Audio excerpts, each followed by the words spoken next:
Hey everyone. Hello, how are you doing? It's a lovely Friday afternoon. I thought I would take this opportunity to talk to my good longtime friend Don Twitter.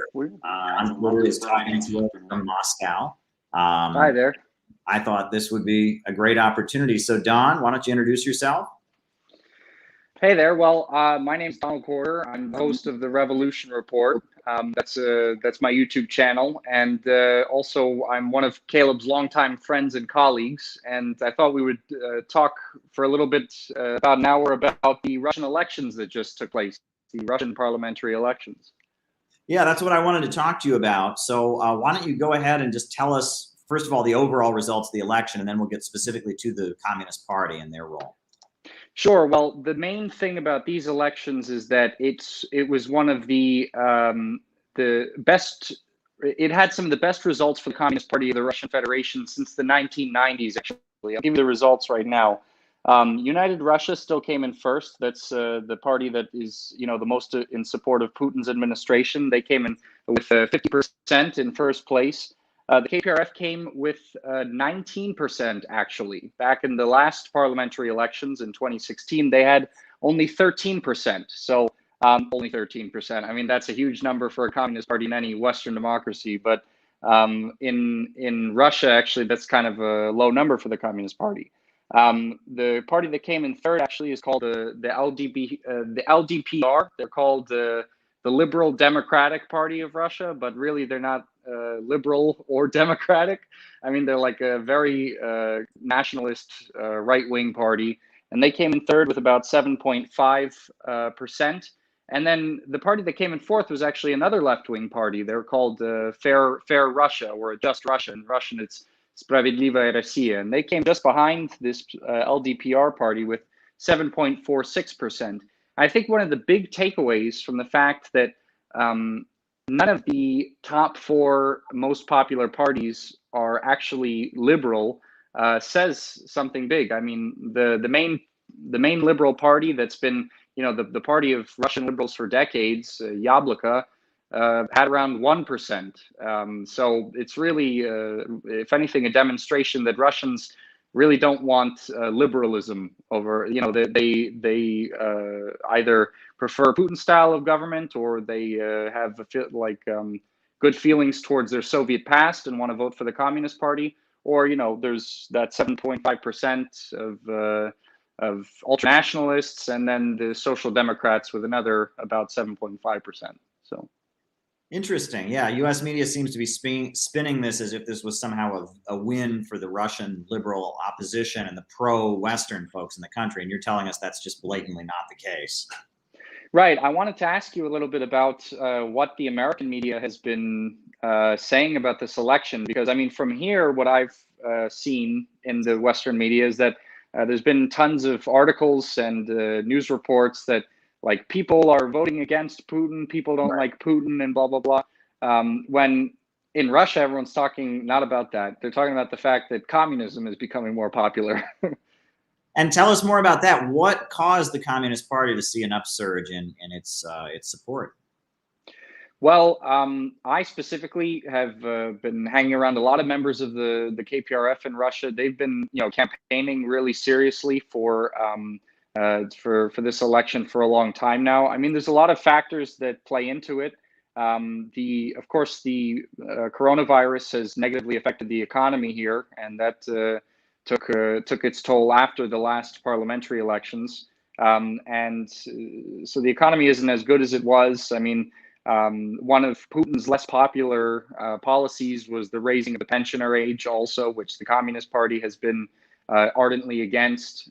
These are things that have increased the popularity of the Communist Party over those years. And I wanted to talk about the areas in which the Communist Party has actually gained a very strong foothold in. The main bases are what the General Secretary of the Russian Communist Party, Gennady Zyuganov, called Deep Russia. Now, these are two big examples of the KPRF strongholds are Yakutia in Russia's Far East, and another place called Nenets Autonomous District. These are two places where the Communist Party has really solidified and almost total control over.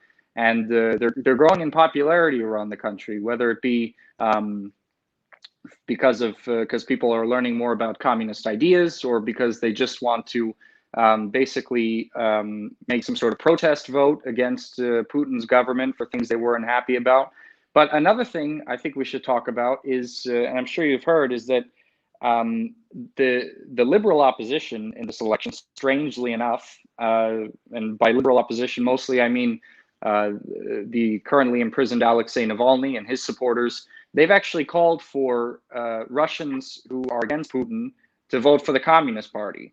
It's very strange, but Navalny has thrown his support in this election behind the Communist Party, and that may be because his organization, Anti-Corruption Foundation, was labeled an extremist organization by the state here, and they basically can't run in elections, or it's just strange, really, especially because Gennady Zyuganov himself, the head of the Communist Party here, called Navalny a project of the CIA. Basically, he's most likely a project of the CIA.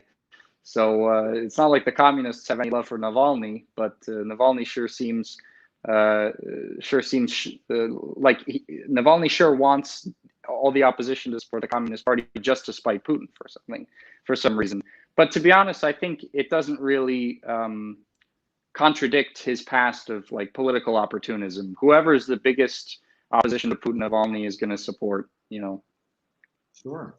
Well, if folks in the chat, if anyone has like a super chat question they want to ask Don, by all means, just send us a super chat and we'll make a point of asking Don that. But Don, why don't you talk more about the Russian Communist Party itself? I've read that there are different factions within it. I've heard that Zyuganov is an admirer of Deng Xiaoping and of China, but is also a Russian Orthodox Christian, and that it may not fit our understanding of what a communist party is here in the West. So can you tell us about what the Russian Communist Party is like? I know you've been to their headquarters, you've been to meetings and events. What makes the Russian Communist Party unique? What is the prevailing view inside of it? Yeah, I sure can. And like you said, it's really not. It's not like when I think of KPRF, I don't really think of like a stereotypical Marxist-Leninist party in the West.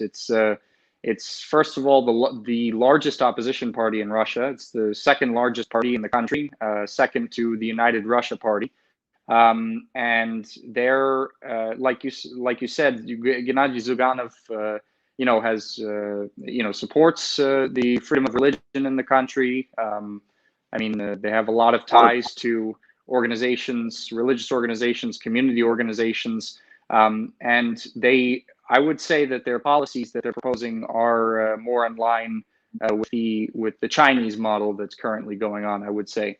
But we could talk about specifics right now because I have right here the KPRF's program for the elections. It's called 10 Steps to People's Power. So this is basically the program that they made specifically for this most recent election. And I'll go through with you the 10 steps that the KPRF came up with. Basically, these are its policy proposals that, if it came to power, they would want to see implemented. The first one is called Property to the People, a Sovereign Economy to Russia. Basically, the KPRF, I'm taking it right from its program on its website. They say they promise to end what they call elements of the country's colonial dependence. Now, specifically, what they mean is the financial system's linkage to the dollar on the international markets, and this, of course, makes it to a certain degree reliant on foreign capital. Now, of course, it's not as bad as it was in the 1990s after the USSR collapsed. Under Putin's administration, Russia has significantly weaned itself away from the dollar's influence, and a large part of its dollar reserves in the country have been replaced by gold and other currencies, specifically the Chinese currency. But the Communist Party in its program is vowing to basically take it many steps further in weaning the country off the dollar. And just to give you an idea of how much Russia has in dollar reserves right now, it's as of May of this year, it was around 20%. So number two on its program is industrialization for the 21st century, it says. This means heavy industrial investment in the industrial sector of Russia, And specifically, what is mentioned is import substitution. And the program mentions this to remedy the damage that was done to the industrial sector of the country after the 1990s, the privatization, where after the fall of the USSR, there was a super industrial country. Foreign capitalists came in and basically took control of these factories and dismantled them, sold them for pennies on the dollar of what they were worth. Now, again, since the beginning of Putin's administration, a lot of that has been reversed. Russia's industry has recovered quite a bit, especially in agriculture. Actually, Russia became the world's largest exporter of grain, which is something that is considered a big achievement under Putin's administration. But Gennady Zyuganov and the KPRF, they want to take this further into the mechanization of agriculture and expansion of industry. So, and that actually goes to number 3, the third point of their program, which is called food security. The main point of this part of the program is that a third of the country's arable land, believe it or not, and like I just said, Russia is the biggest exporter of grain in the world, but a third of the country's arable land is actually not even being used. It's overgrown with weeds, to quote the actual program. And what the KPRF is proposing to do about this is to expand agriculture, and not just expand it, but expand it on the format of collective farming, the old cooperative collective farms that they had in the USSR. So they want to bring that back as well. Number 4 is finance as an instrument of development. Now, this is a pretty important point because it has to do with the Russian financial markets and international capital, basically. The 3 main points I took down here were, number 1, they want to prohibit the registration of Russian legal entities in abroad, basically. So if there's a Russian company that's going to be owned by Russian citizens and do business in Russia, and their headquarters is going to be in Russia, it needs to be registered in Russia as a Russian company. So it pays taxes to the Russian government for the business that it's doing. They also want to limit the amount of foreign capital on Russian soil. Again, this goes back to the point I made before about the KPRF's insistence of getting away from the holdovers of colonial control that the West still has on Russia. And they also want to nationalize wholesale trade enterprises. Now, this would obviously give the government, assumingly under Communist Party rule, a lot of power over the economic direction of the country, obviously. So that would be good for them. So next we have the next point, honest taxes, a fair life. Basically, this is pretty simple. They want a massive reformation of Russia's tax system. Because right now in Russia, there's a flat tax. There's basically 13% tax on absolutely everyone, regardless of your income. And so they don't have a progressive tax, which the KPRF, I'm sure, would want to put in place. That's probably what they mean by their massive reformation of Russia's tax system. Next, they want to curb tariffs and prices. This is basically what they want to bring back is the kind of price controls that were in the USSR on specifically building utilities. You know, back in the USSR, people had guaranteed housing, and basically all they had to pay were basically utility prices that were kopecks, like pennies. It was really not even a significant portion of anyone's salary. So one of the concrete parts of this curbing tariffs and prices is that the KPRF wants to make it so that utility payments, wherever anyone in the country lives, does not exceed 10% of any person's salary. So this is that part of the program. Next, we have power in the hands of the people. Now, this mentions specifically bringing discussions of the nation's biggest political problems to people's workplaces, to local councils, and using the TV broadcasting as a platform for discussing these issues, rather than just discussing political issues on talk shows or around election time, but making it more like basically making the government closer to the people in this regard. And next we have in Russian. It was kind of hard for me to translate because there's the word человек. It means human, but it also means kind of like man or woman, person. But it would sound kind of weird to say human in the center of government policy right here. So I translated it as man is the center of government policy. Man, woman, whatever gender you prefer. This part of the program means that 1/3, this is what the KPRF wants, 1/3 of the entire government's budget of the Russian Federation, which is an enormous amount of money, goes to education, healthcare, science, and culture. You know, spheres of life that specifically make the quality of life of the country's citizens better.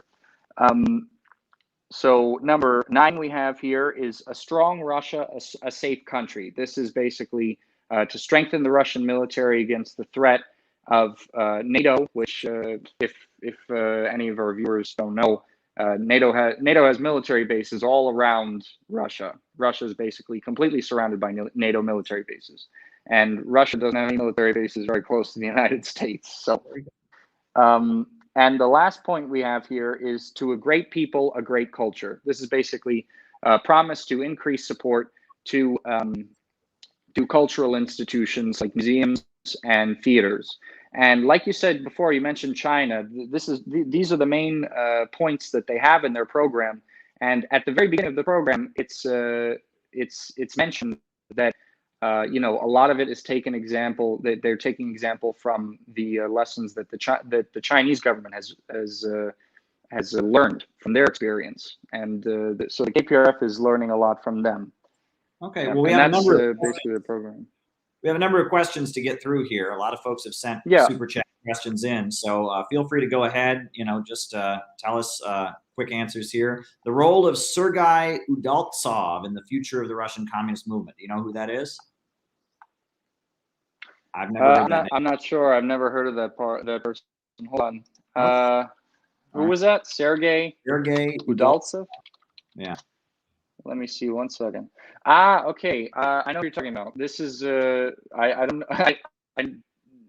couldn't remember his name, but he's actually the head of the Left Front, which is like a sort of loose alliance of I would say headed. I mean, not leadership-wise headed by the KPRF, but the KPRF is the biggest organization in this Left Front movement.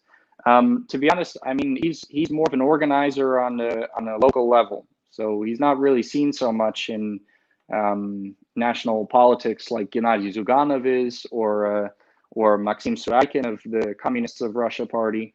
I mean, his role is more of like an organizer between parties. So, and to be honest, I'll be honest, I don't know very much about him.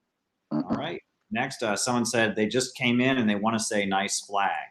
So someone likes your flag. Oh, thank you. Yeah. Good old USSR. All right. What's the Russian youth attitude toward communism? The Russian youth attitude? Well, I would say, like in any country, of course, there's all different political affiliations within all different demographics of countries. But I could say 2 things on this subject. The first is that I don't think it's true when people say that the Communist Party is the party of pensioners, because there are a lot of young people in the KPRF. In fact, most people that I've talked to, I've had discussions with in the KPRF in my time there has been young people, actually.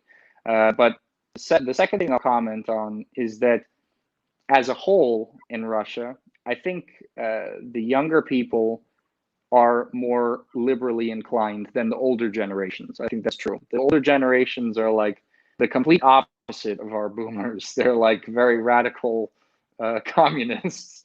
And, so the people who actually lived under it are more sympathetic, right? Because my whole life people have said, oh, you must have never talked to anyone who actually lived under communism, you know, but it seems like the people who lived under it like it more. Right.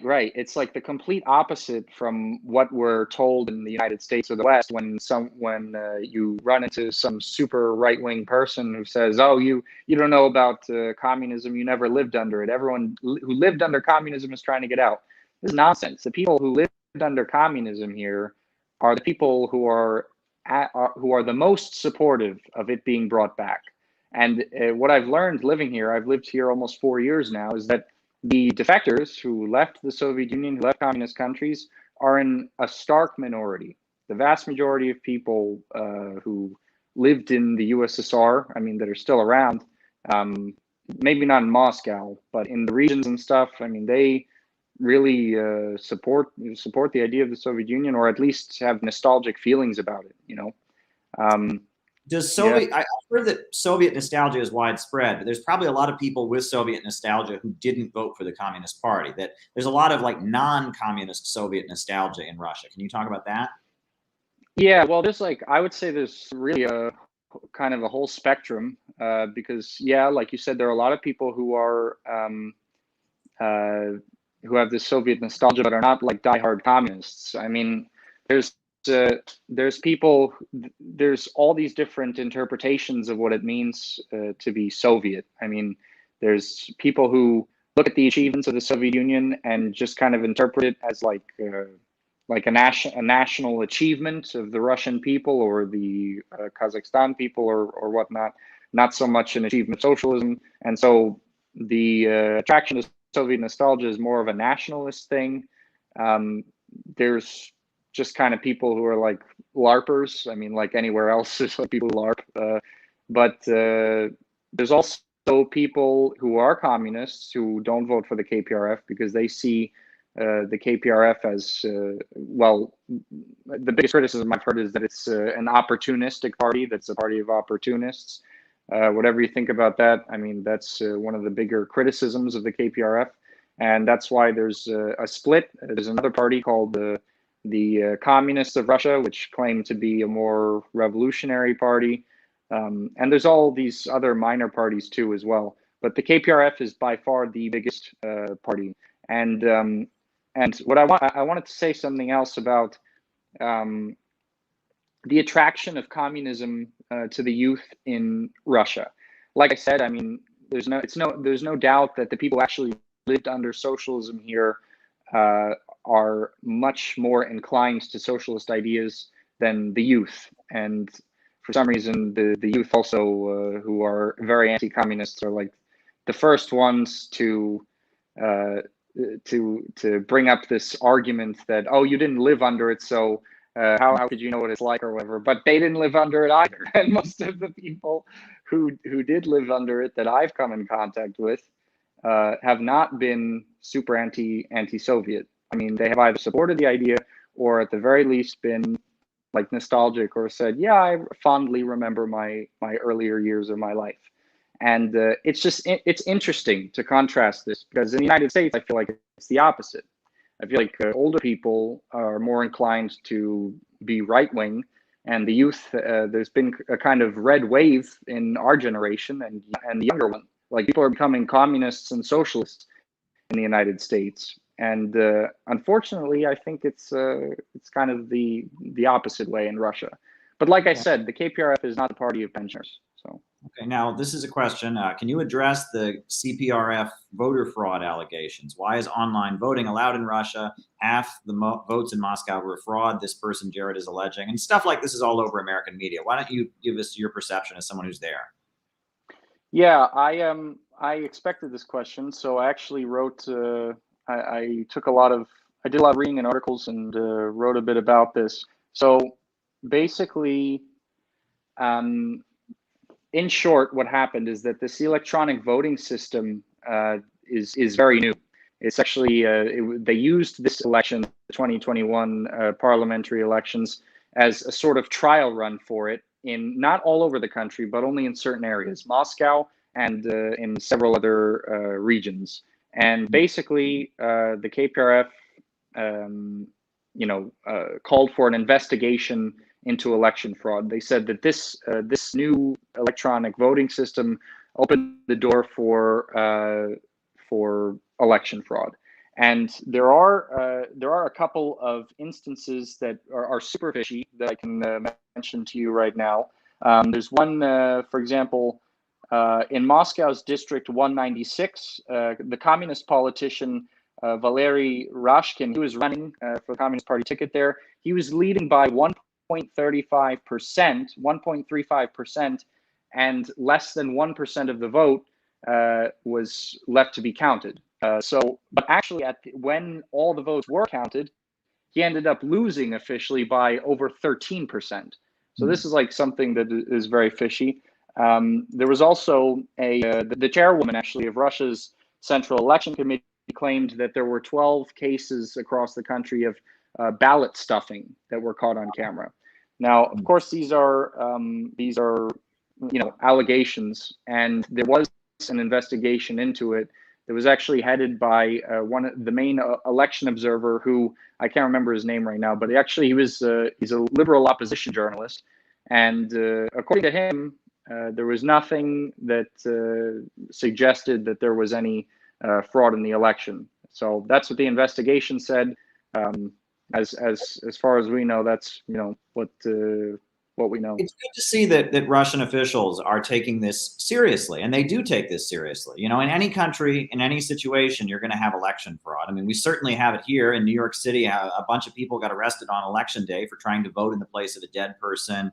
We had I've reported widely on the Native Voter Project of Nevada, where the government was entering every Native American who voted into a drawing to win like $100 gift cards and all kinds of stuff. I mean, can you imagine that? Basically paying people, giving people raffle tickets to vote on the basis of their race. I mean, that's pretty ridiculous. And, you're going to have election fraud in any country. What's interesting, though, is that in a lot of ways, I would argue that these Russian elections are far more democratic than what we have here in the United States. For example, I mean, every it's the Russian Federation. Every region in the Russian Federation is able to participate, correct? Every region is represented. In the United States, Puerto Rico is not represented. Guam is not represented. The Virgin Islands are not represented. Could you imagine if there was some region of Russia that didn't have a right to pick the president or didn't have representation in the national parliament? It would be declared undemocratic. It would be but that's just how we do it. Also, when I was in Russia in 2018 for the elections, I learned that their election is a national holiday. It's not just on a weekend. It's a national holiday. Here in the United States, not on a weekend, and it's not on a holiday. People don't get the day off to vote, right? And that minimizes participation. So they're giving people a national holiday. Every region gets to participate. Already, this is way more democratic than the U.S. elections are. Just got to say that much. And actually, during these elections, because of the pandemic, the Russian government extended the election period to 3 days. Wow. Yeah, it was between the 17th and the 19th you could go and vote. So. Wow. And here in the United States, especially in big elections, you have lines around the block of people like still trying to vote, but the results are already in. And so anyway, here's another super chat question. Do you think Putin do you think when Putin does decide to retire, if the communists will benefit, as it seems United Russia will be less popular without Putin around? Well, I don't know. I think when the new administration comes to power after Putin, however whoever gets elected, it would have to show that. I'm not sure if the Communist Party will win just because Putin's out of power. I think probably whoever's next, the United Russia Party will have a really good chance at getting whoever is next into power, just because Putin is super popular in Russia and United Russia is considered his party. It's just kind of like in the United States. Biden was able to ride on the coattails of Obama. Obama was popular in the United States with a lot of people. And but will it benefit? I think it would benefit the Communist Party if whoever comes after Putin is, I guess, a bit of a failure, because a lot of Russians basically see it like this: if they're not going to vote for United Russia, they're going to vote for the Communist Party. The other parties are not really taken so seriously. Like LDPR, the Liberal Democratic Party, they're like kind of a meme in Russia. They're like their leader Zyuganov is like famous for his absolutely crazy speeches where he's like yelling and saying outrageous things like we'll combat corrupt. I swear to you, this is my favorite political advertisement by him. He said it's called About Corruption, and he says, to combat corruption, we will put cameras in the toilets of politicians so they won't have any privacy. It's like, this guy is like a meme, So the two serious parties are the Communist Party and United Russia. So it's possible the Communist Party could benefit. Yeah. Okay. And now Zyuganov has been the longtime leader of the Communist Party, and you actually got an opportunity to interview him. I met him once on election night of 2018, but you had the opportunity to actually interview him and such. What's he like? What's his background? Can you tell me about him? Yeah, unfortunately, I didn't get that long to talk to him because he was, it was like several days before the elections took place, and I caught him outside of a press conference. But I told him I was an American Russian journalist, and he was happy to see me. He's a very nice guy, and very well spoken, I would say. I asked him basically about what the Communist Party would do once it comes to power to combat the pandemic and the economic ramifications. He went through the party program that I just explained to you guys. He talked. I mean, obviously, it focused around an explanation of the fact that to combat the pandemic, we need a socialist economy and socialized medicine. Those are the biggest things from the program that are going to help with that. I also asked him. What if you could be a communist and a millionaire, because actually the Communist Party has come under a lot of criticism by its opponents for running millionaires in the elections. And people who are part of, for example, Grudinin, who's one of the directors of the Lenin Collective Farm that's still around in one of the suburbs of Moscow, and he said, of course, because how much money you have there's not like a line that you can't cross, and once you cross it, you go from being communist to like bourgeois capitalist. It matters on your relation to production. Are you an oligarch that has your money interests abroad and is exploiting the Russian people for profit, or are you a patriot? Are you someone who works for a living? These are the determinations. So that was interesting to hear from the head of the Communist Party, to be honest, especially because a lot of times in the West, like, for example, one of the big talking points of Alexandria Ocasio-Cortez and some of the more left Democrats is tax the rich, and we do need to tax, the richer people in the country, like people like Jeff Bezos and Elon Musk should be paying a lot more in taxes, But in itself, the demand tax the rich is a little vague, So. Well, and it's what are you going to do with it? The idea isn't to take away from those who have, but to create opportunity for those who do, for everyone. Exactly. You just say tax, punish people who have something I don't have. It's just kind of a resentment, envious demand. But you're not. That's my criticism. I'm all for taxing the rich in order to pay for social programs, but it's because we need the money for social programs. It's not because you shouldn't be rich. No, I mean, we want there to be so much abundance in society that the very need for classes breaks down. I mean, the goal of communism, the higher stage of communism, is dependent on there being so much wealth that inequality in the state can fade away. I mean, Marx makes that clear in the Critique of the Goethe program, and that the disaster of the Cold War was they were largely trying to build very egalitarian societies without abundance, in a state of poverty, and that resulted in a lot of big problems.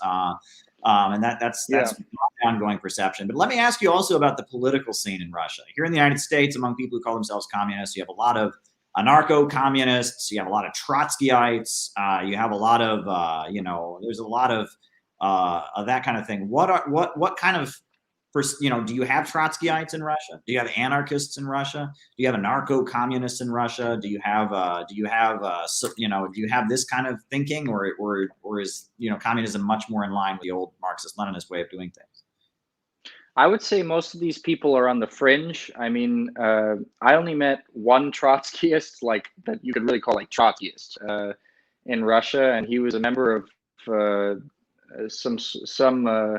one of those major Trotskyist internationals that are based in the UK. I think it was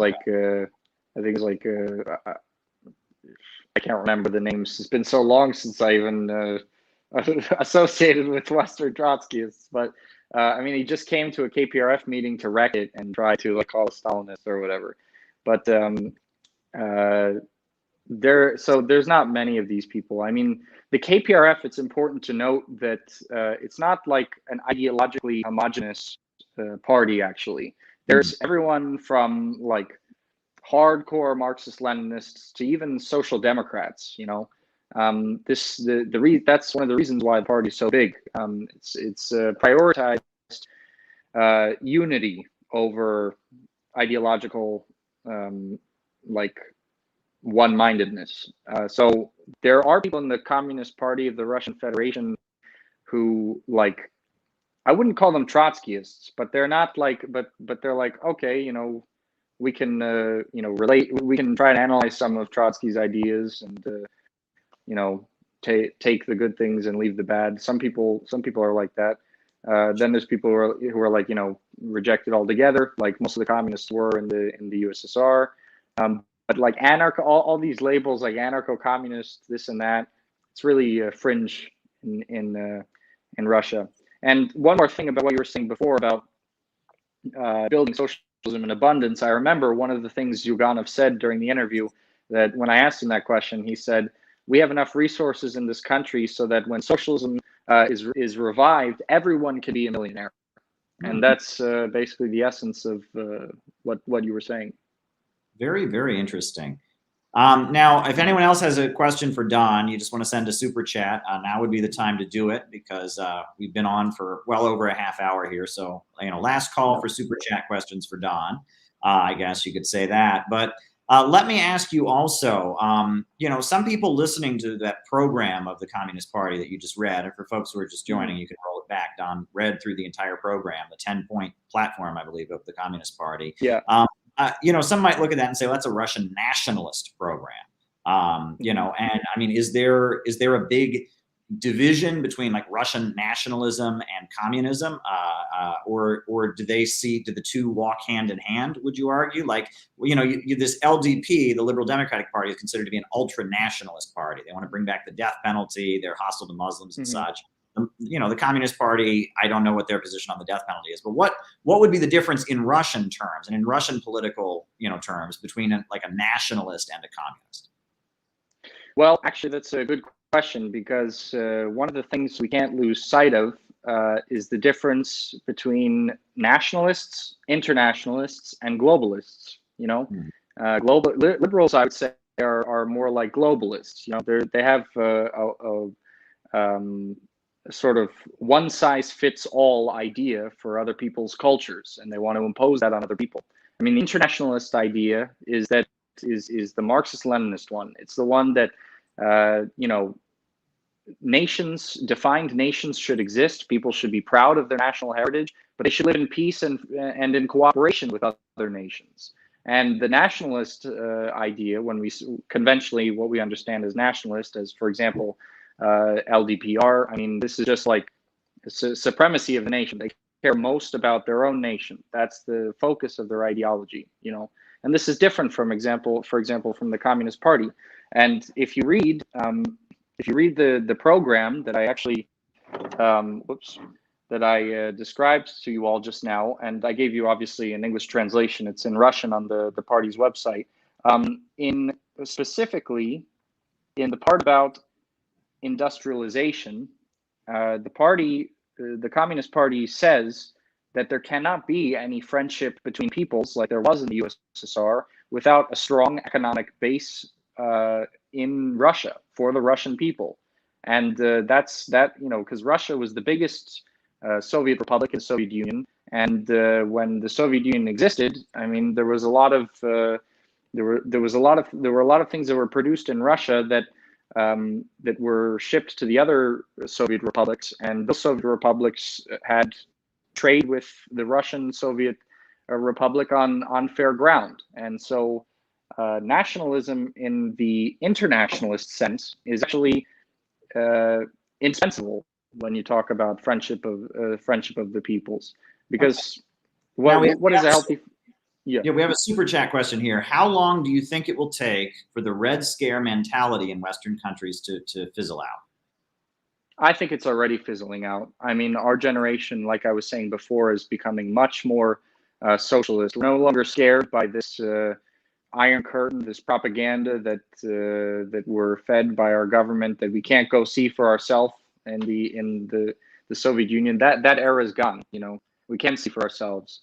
Okay. I saw myself. I came here and talked to people who lived in the USSR. So. And someone says, Don, I'm planning to visit Russia and want to attend May Day events and communist events. Any tips on connecting with the CPRF and others? Well, if you speak Russian, that's a good plus. If you don't, it's not the end of the world. I mean, I'll tell you what I did. I literally, I went on the KPRF website. They list the meetings they're having. They have like a news bulletin that they have right on the website. You can Google translate it into English. Just go to one of their events and just talk to people. Be like, hey, I'm interested in going to your events and blah, blah, blah. Getting involved. They'll join. Yeah. And the next question we have here is key policy differences between the Communist Party of the Russian Federation and United Russia.